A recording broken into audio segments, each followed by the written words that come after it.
Welcome to our channel SES academy class 9-এর প্রশ্ন বিচিত্রার ইংলিশের আজকে 9 নম্বর স্কুলটি দেখে নেব। The young seagull was alone on his ledge. খাঁজের উপরে ছোট্ট গাংচিলটি তার বাসায় একাই ছিল। His two brothers and his sister had already flown away the day before. ইতিমধ্যেই আগের দিন তার দুই ভাই আর তার বোন উড়ে চলেই গিয়েছিল। He had been afraid to fly with them. তাদের সাথে সে উড়তে ভয় পেয়েছিল। When he had run forward to the brink of the ledge, he became afraid. যখন শৈলস্তবকের কিনারা এসে পৌঁছলো তখন সে ভয় পেয়ে গিয়েছিল। That great expanse of the sea stretched down beneath, and it was mile down. নিচে বিশাল সমুদ্রের বিস্তার আর সেটি ছিল অনেক মাইল নিচে। He felt certain that his wings would never support him. সে নিশ্চিত ছিল যে তার ডানাগুলো কখনোই ভার বহন করতে পারবে না। So he bent his head and ran away back to the little hole where he slipped at night. তাই সে ছোট্ট গর্তটার দিকে মাথা নিচু করে ছুটে পালালো যেখানে সে রাত্রেবেলা ঘুমোতো। His father and mother had come around calling to him shrilly. তার বাবা এবং মা ফিরে এসে তাকে তীক্ষ্ণ স্বরে ডাকছিল।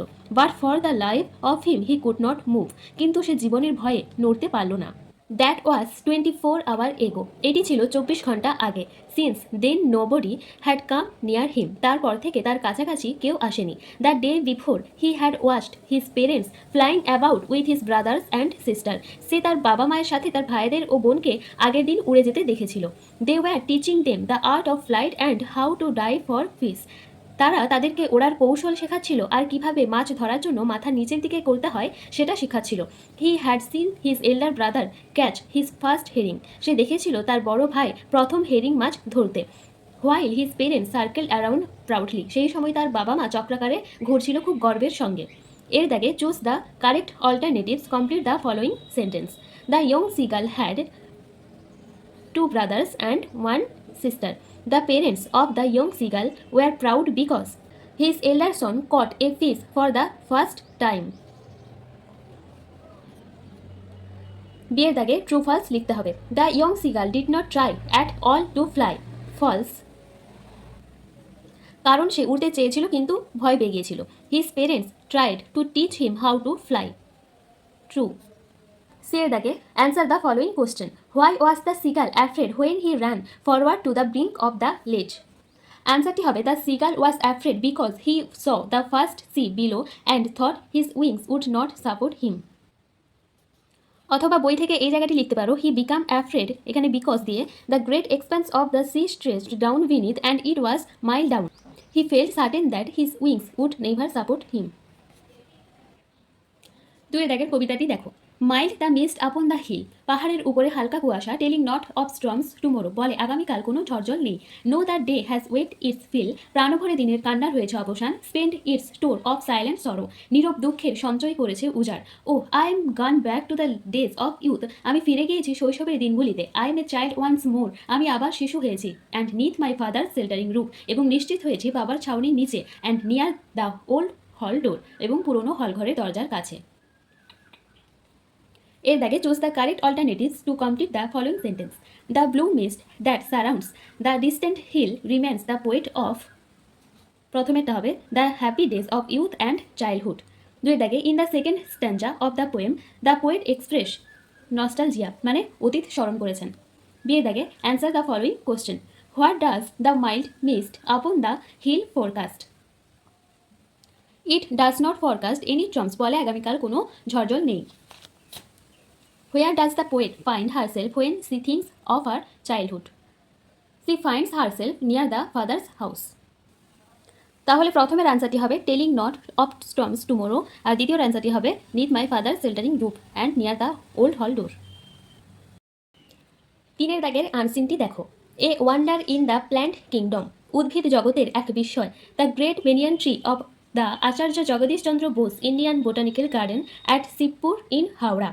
হাওড়া শিবপুরে অবস্থিত আচার্য জগদীশ চন্দ্র বসু ইন্ডিয়ান বোটানিক্যাল গার্ডেনের great banyan tree occupies a unique position in the Guinness Book of World Record. Guinness Book of World রেকর্ডসে একটি অনন্য স্থান অধিকার করে আছে। It is now regarded as the widest tree in the world in terms of the area of canopy.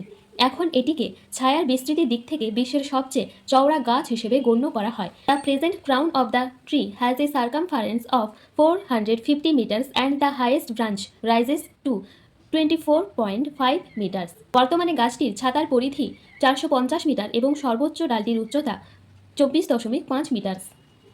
The tree was first noticed in 1786। এই গাছটি প্রথম দেখা যায় 1786 সালে। 3 years before the Royal Botanical Garden Calcutta came to existence. কলকাতার Royal Botanical Garden প্রতিষ্ঠা 3 বছর আগে। The great banyan tree has captured the fancy of many artist across the world. এই গ্রেট বেনিয়ান ট্রি বিশ্বের বহু শিল্পীর মন জয় করেছে। Who have both sketched and sculpture it, যারা এটিকে এঁকেছেন এবং ভাস্কর্য তৈরি করেছেন। The government has released postage stamps on the tree. সরকার এই গাছকে নিয়ে ডাকটিকিটও প্রকাশ করেছেন। The great banyan tree also holds the distinction of being the emblem of the Botanical Survey of India. Great বটগাছটি ভারতের বোটানিক্যাল সার্ভের প্রতীক হওয়ায় বিশ্বের সম্মানও লাভ করেছে। The garden authority is now busy recovering its lost glory. বাগান কর্তৃপক্ষ এখন তার হারানো গৌরব ফিরিয়ে আনতে ব্যস্ত। দেয়ার were only 2 living beings which were as old as the city of Kolkata. Kolkata শহরের মতোই পুরনো মাত্র 2টি জীবিত প্রাণী ছিল। One was the giant turtle of the Alipore zoo. একটি ছিল আলিপুর চিড়িয়াখানায় বিশাল কচ্ছপ, which died a few years ago after living for 304 years, যা 304 বছর বেঁচে থাকার পর কয়েক বছর আগে মারা গিয়েছে।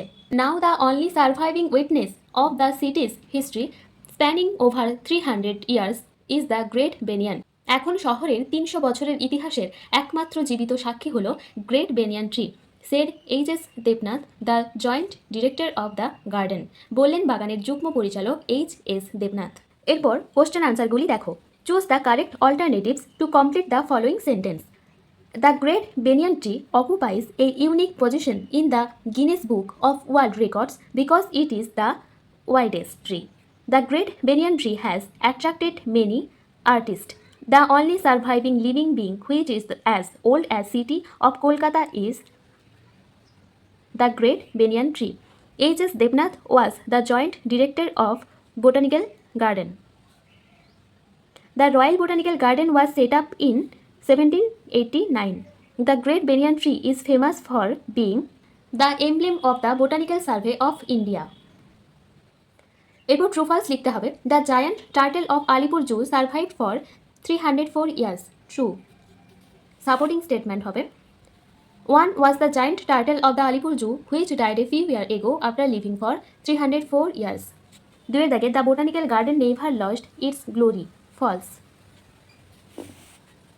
Supporting statement, the garden authority is now busy recovering its lost glory. চারে দাগে গ্রামার অ্যান্ড ভোকাবুলারি রয়েছে। They hoped to win the trophy, complex sentence করতে হবে। আনসার হবে they hoped that they would win the trophy.